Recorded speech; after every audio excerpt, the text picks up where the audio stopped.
नमस्कार,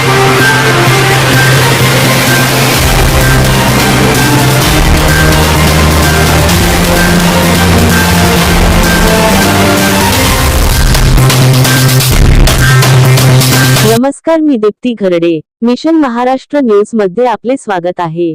क्रांतीवीर साहित्यरत्न लोकशाहीर अण्णाभाऊ साठे यांच्या 106व्या जयंतीनिमित्त आज शहरातील विविध संस्था, संघटना आणि नागरिकांच्या वतीने दीक्षाभूमी चौकातील त्यांच्या पूर्णकृती पुतळ्याला पुष्पहार अर्पण करून विनम्र अभिवादन करण्यात आले. सकाळपासूनच दीक्षाभूमी चौकात विविध सामाजिक, राजकीय आणि सांस्कृतिक संघटनांच्या पदाधिकाऱ्यांनी व कार्यकर्त्यांनी गर्दी केली होती. लोकशाहीर अण्णाभाऊ साठे अमर रहे आणि जय भीम जय अण्णाच्या घोषात संपूर्ण परिसर दुमदुमून गेला होता. उपस्थितांनी अण्णाभाऊंच्या पुतळ्याला माल्यार्पण करून त्यांच्या सामाजिक व साहित्यातील महान योगदानाचे स्मरण केले. या प्रसंगी वक्त्यांनी अण्णाभाऊ साठे यांच्या जीवनकार्यावर प्रकाश टाकला. स्टार अण्णाभाऊंनी आपल्या लेखणीतून आणि शाहिरीतून शोषित, वंचित आणि कष्टकरी जनतेचे दुःख जगासमोर मांडले. त्यांचे विचार आजच्या काळातही तितकेच मार्गदर्शक आहेत, असे मत विविध संस्थांच्या प्रतिनिधींनी व्यक्त केले.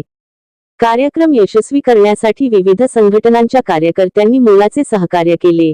यावेळी शहरातील नागरिक मोठ्या संख्येने उपस्थित होते. या जयंतीनिमित्त महाराष्ट्रामध्ये या देशामध्ये मोठ्या उत्साहात साजरी होत आहे आणि मी या ठिकाणी समाजातील तळागाळातील कामगारांना, कष्टकऱ्यांना,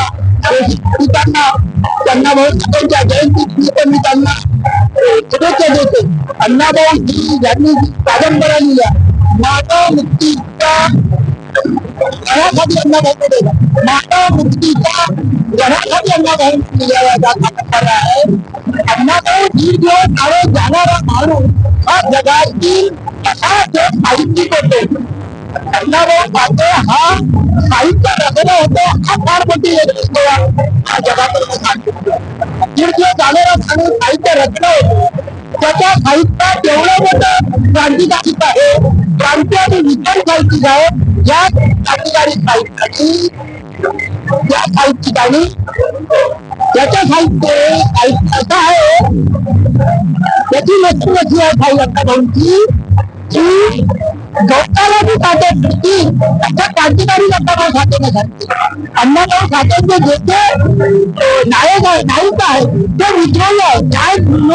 न्याय आणि विजयी करणारे, लढणारे, संघर्ष करणारे आणि संघर्ष करून न्याय देणारे नायिका आहे. आणि अण्णाभाऊंनी सामान्य माणूस लढणारे कथा अण्णाभाऊ आपल्या साहित्यात मांडलेले आहे.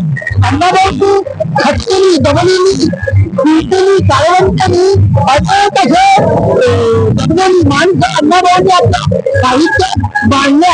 आणि म्हणूनच जगतनिर्णय भाव अण्णाभाऊ म्हणतात, अण्णाभाऊंना एवढं स्वप्न येतं की जगाबद्दल आपलं काम अण्णाभाऊ सांगतात. अण्णाभाऊ अजून एक सांगतात तर हा देशा जी माणसं अत्याच्या अन्यायाचा विरोध करेल त्यालाच नाही मिळेल.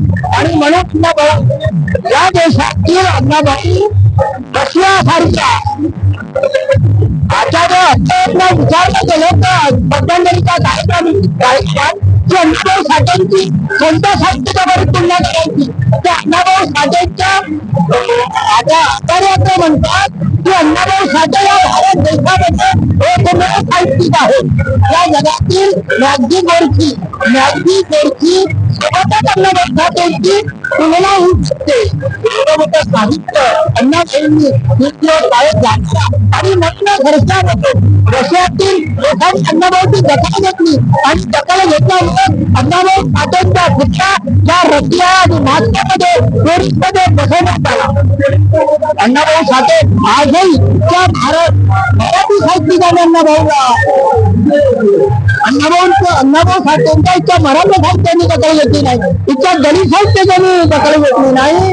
आणि म्हणून अण्णाभाऊ साठेंनी दखल घेतली नाही, अण्णाभाऊंची दखल घेतली. अण्णाभाऊ साठे हे मुंबईमध्ये दलित साहित्य परिषद होती आणि तेव्हा अण्णाभाऊ साठेंना त्या ठिकाणी बोलावण्यात होतं आणि अण्णाभाऊ साठेंनी सांगितलं ही पृथ्वी शेष नागावर तरली नसून कामगारांच्या, दलितांच्या, कष्ट कष्टकऱ्यांच्या शोषितांच्या तळातावर करली आहे आणि अनेक अण्णाभाऊंनी कामगारांच्या कष्टकऱ्याच्या वेथानी वेदना अण्णाभाऊ साठेंनी आपल्या साहित्यात मांडल्या आणि कामगाराला न्याय मिळवून दिला. अण्णाभाऊ साठे हे साहित्य चळवळीचे एक नायक होते. सिंहाचे अण्णाभाऊ साठे फक्त महाराष्ट्राच्या चळवळीचे नायक होते खरं म्हटलं तर. आणि त्याच्यामुळे अण्णाभाऊ साठे या महाराष्ट्राच्या देशात सर्वात मोठे क्रांतिकारी साहित्य म्हणून त्यांच्या या ठिकाणी जल्लोष आम्ही त्यांचा साजरा केला जातो. सर्व मोठे